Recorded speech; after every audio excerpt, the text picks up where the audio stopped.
Bonjour, nous sommes le lundi 15 juillet 2024 et nous allons parler des futurs RTX 50, les nouveaux GPU de Nvidia qui sortiront début de l'année prochaine en 2025.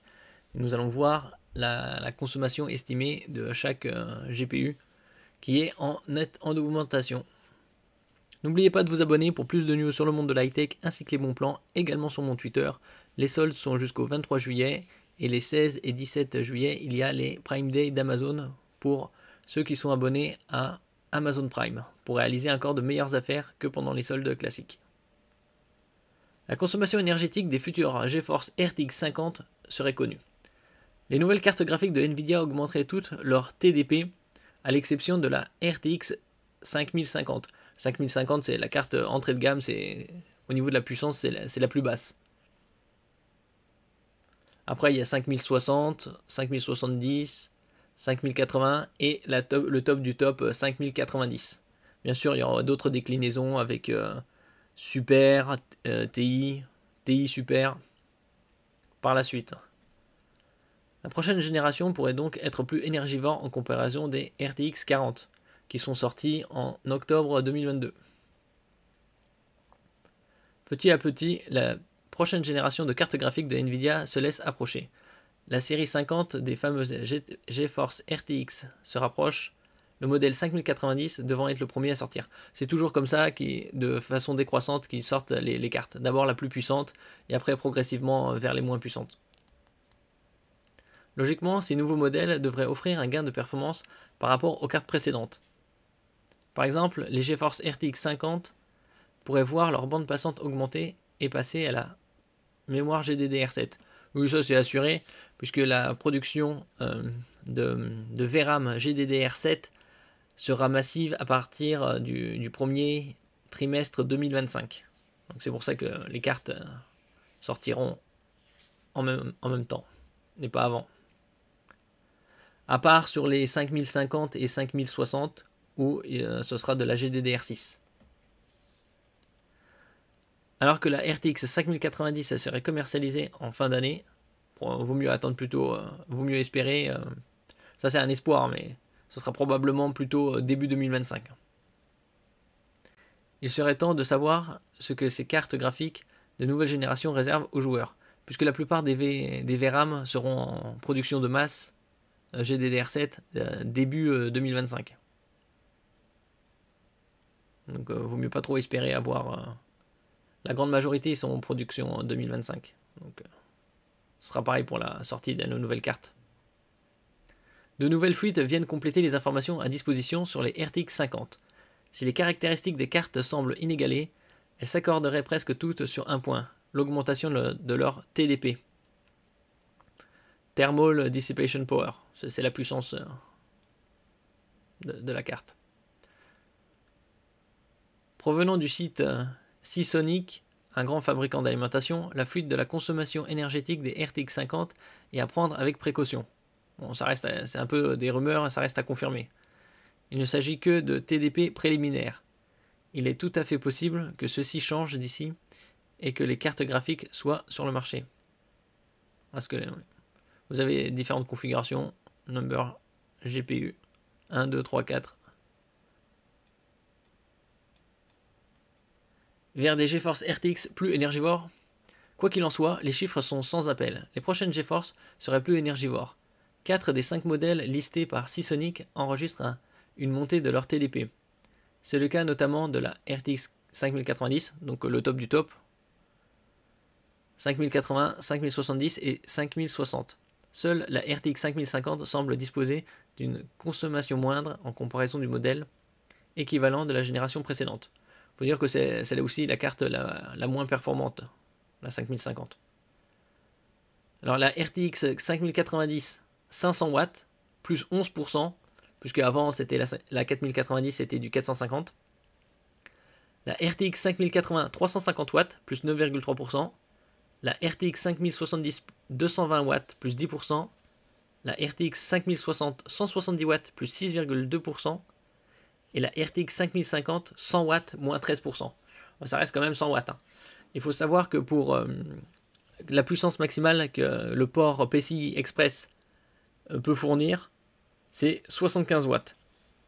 Donc une fois que ça dépasse les 70-75 watts, il faut une alimentation supplémentaire.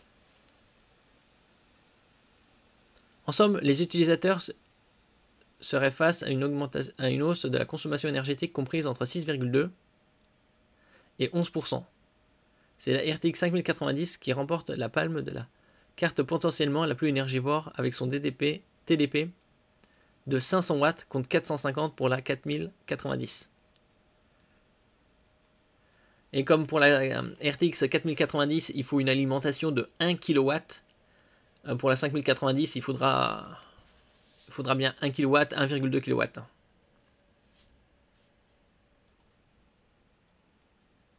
Il y a des alimentations de 1,2, 1,6 et même 2 kW. Après, c'est pour ceux qui veulent faire du SLI, c'est-à-dire combiner deux cartes. Quid des performances et de la surchauffe?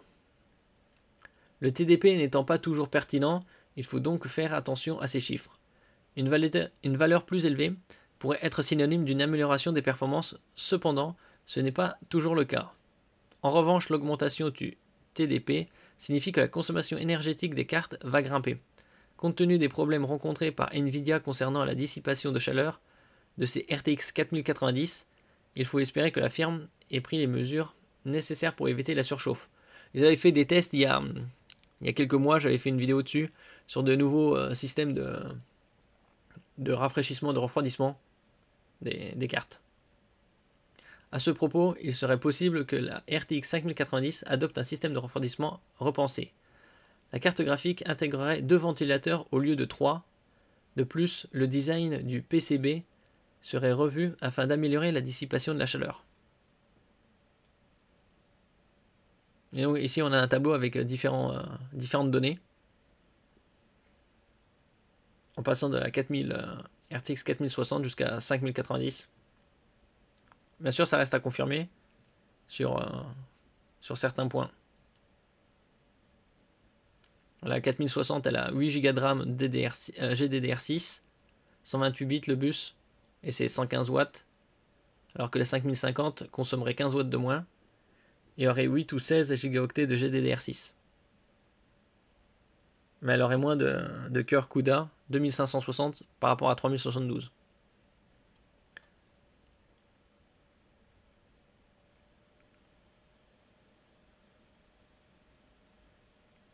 Ici, on va passer directement aux deux plus fortes. C'est les 4080, 5080, 4090, 5090. On voit que le nombre de cœurs CUDA entre 4080 et 5080 est quasi identique, à 512 près. La VRAM la plus performante actuellement, c'est la GDDR6X. Et sur la 4080, c'est ça qu'il y a. Avec de la 16 Go. Le bus 256 bits.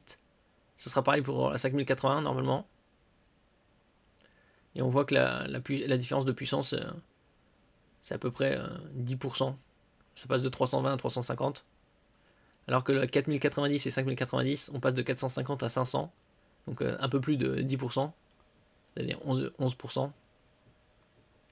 Et le bus passerait de 384 à 512. Alors que sur 4080 et 5080, ça reste à 256. On aurait pensé qu'il la passe à un niveau supérieur, c'est-à-dire 384. Mais bon. Et en ce qui concerne la VRAM sur la 5080, ce serait la GDDR7, soit en 16, soit en 32. Bon, c'est possible. Moi, je dis que ce serait plus logique de passer soit en 24, soit 32.